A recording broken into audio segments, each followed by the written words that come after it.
אני לא יודע באמת מה הולך עם המצלמה הזאת, מתי היא מצלמת טוב, מתי היא לא מצלמת טוב.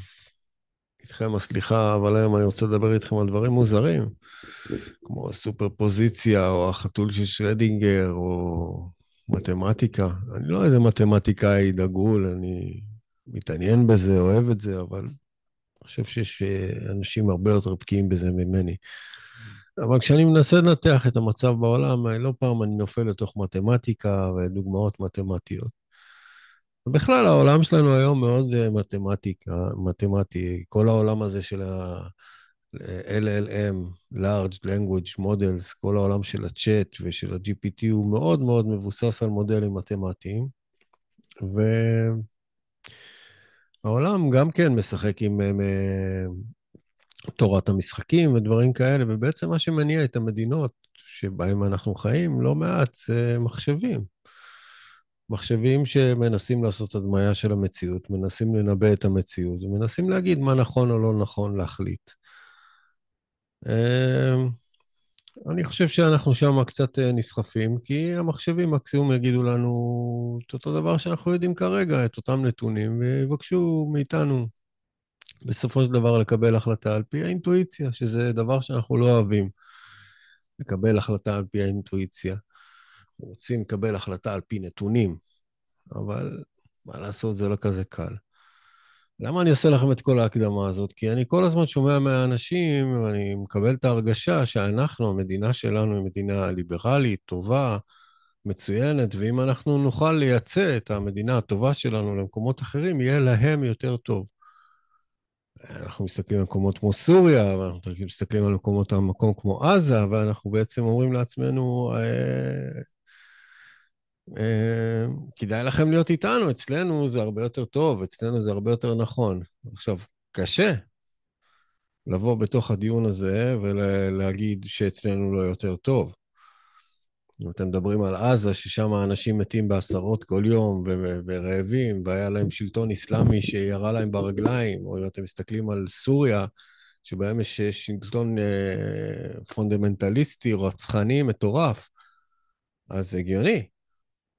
הם בטח היו רוצים לחיות במדינה כמו שלנו, שאתה יכול ללכת לחנות, ויש את רוב המוצרים, ויש לך חשמל 24 שעות, והרבה מאוד דברים, והרבה יתרונות שיש לנו. אז אל מול הדוגמה המאוד קשה הזאת של השלטון הפונדמנטליסטי-דתי שבעזה, או השלטון הפונדמנטליסטי-דתי שבסוריה, בוא נגיד שכן, רוב האנשים היו רוצים לברוח אלינו, למרות שאנחנו לא מקבלים אותם. אז הם בורחים לאירופה, שזה מדינות מודרניות כמו שלנו. וכמובן שאני שומע מהישראלים לא פעם שהם מקבלים את זה קשה, שכל המהגרים האלה הם מגיעים לאירופה והופכים את אירופה בעצם להיות סוג של סוריה או סוג של עזה בעתיד לבוא. ונכון, יש פה את הבעיה הזאת, שבעצם יש לנו שתי צדדים במשוואה, יש לנו מדינות דמוקרטיות, שהם בעינינו הדבר הנכון והמצוין והנפלא והמדליק, ויש לנו את המדינות המופרעות, הפונדמנטליסטיות, והמלחמות במזרח התיכון, שזה שם הדבר גרוע ונוראי ואיום ונורא. אלא מה? השאלה היא לא שאלת ההשוואה, אם אתה משווה בין באמת מצב גרוע, שהוא קצת מזכיר תקופות של מלחמות שעברו מהעולם כבר, מלחמות דת, אל מול מה שיש אצלנו, אז כן, המצב אצלנו טוב, אבל השאלה אם זאת באמת ההשוואה. שאלה אם זה באמת ההשוואה, ומאיפה הגעתי? זה מהמתמטיקה. כי במתמטיקה יש משהו אחד שאני אנסה להוסיף לדיון, וזה השאיפה לאינסוף. אסימפטוטה, מי שמכיר במתמטיקה. וזה עולם שלם שמתקיים, ובאמת, כשאתה משווה את המדינה שלך למדינה ששואפת לסוף, אפשר לומר, שיש בה שלטון מטורף, שלאזרח הקטן אין שום משמעות. הוא יכול למות כי איזה שוטר הוא לא מצא חן בעיני איזה שוטר או איזשהו מישהו שמחזיק שם נשק, כמו בעזה, כמו בסוריה, אז בטח, יחסית לשם, המדינה שלנו בסדר. השאלה אם אנחנו לשם צריכים להשוות את עצמנו, או שכדאי לנו להשוות את עצמנו לעצמנו. זאת אומרת, להגיד מה הטוב שאנחנו יכולים להפיק מעצמנו, והאם אנחנו מצליחים להפיק מעצמנו את הדבר הטוב הזה. ואז אנחנו הולכים למדדים כלכליים, שהאם החברה, האם המדינה שלנו פורחת, האם המדינה שלנו משגשגת, האם הכלכלה שלנו משגשגת. אוקיי, זה שוב אותו דבר. זאת לא השאלה שלי. השאלה שלי זה אם טוב לנו, לנו אם טוב, לא אם המדינה נותנת לנו מדדים מצוינים, האם טוב לנו כאזרחים בתוך המדינה הזאת, אל מול אם היה טוב לנו לפני 10 שנים, 20 שנה, 30 שנה, 50 שנה, 100 שנים, 200 שנה. אז באופן כללי, אם אנחנו כיהודים, כן, אני מדבר על היהודים, למרות שכל מי ששומע מוזמן גם כן להתייחס, האם טוב לנו יותר?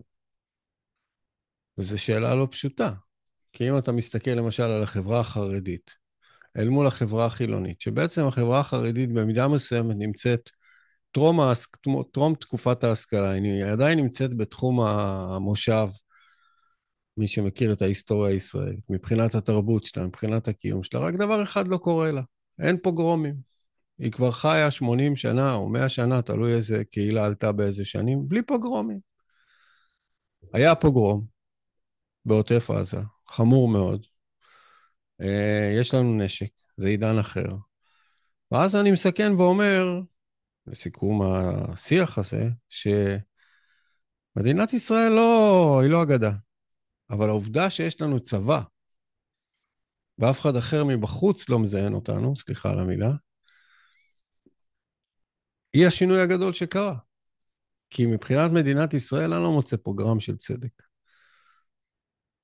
לא עושה לי את זה. במיוחד אני, שאני יודע מה הרשויות והארגונים הממשלתיים עושים לי ולמשפחה שלי, אני יודע שצדק במדינת ישראל זה לא על אותה סירה. אבל דבר אחד לפחות קרה לנו, וזה יש לנו צבא.